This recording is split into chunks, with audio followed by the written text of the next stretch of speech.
Nya. Dahil Sunday ngayon mga kalatsit, napag-isip namin mag-bodol fight ng mga pinsan ko't barkada mga kalatsit. So kainan na po. Ang ulam namin dyan mga kalatsit, adobong labong.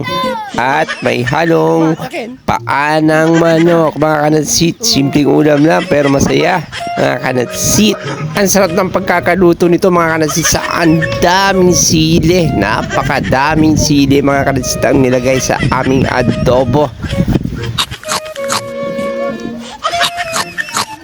Ang batang kasama namin dyan mga kalatsit, pangalan niya Bu, anak ni Parik Joseph.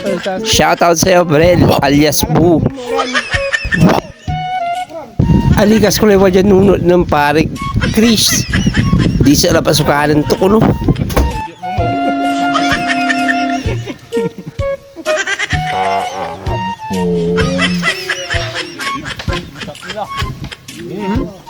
SM kami kumakain. Sino na mangga mga kalatsit, may mga nahulog-hulog na dahon. Grabe pa nangan to yan ugawan si Bu. Singa harvester mga kalatsit. Gapoy na perdi. Around sa ating mga kasamang kumain dyan mga kalatsit na nag-bodol fight sa linggo ulit at sana kumpleto tayo. Ito na mo lahat ang kapinsan cards. Ural la.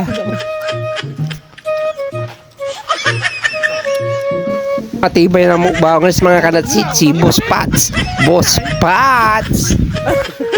Ang gano'ng gilig kasi lauran mga kalatsit. Kumakain pa rin si Boss Pats. Si Katulatila mga kalatsit.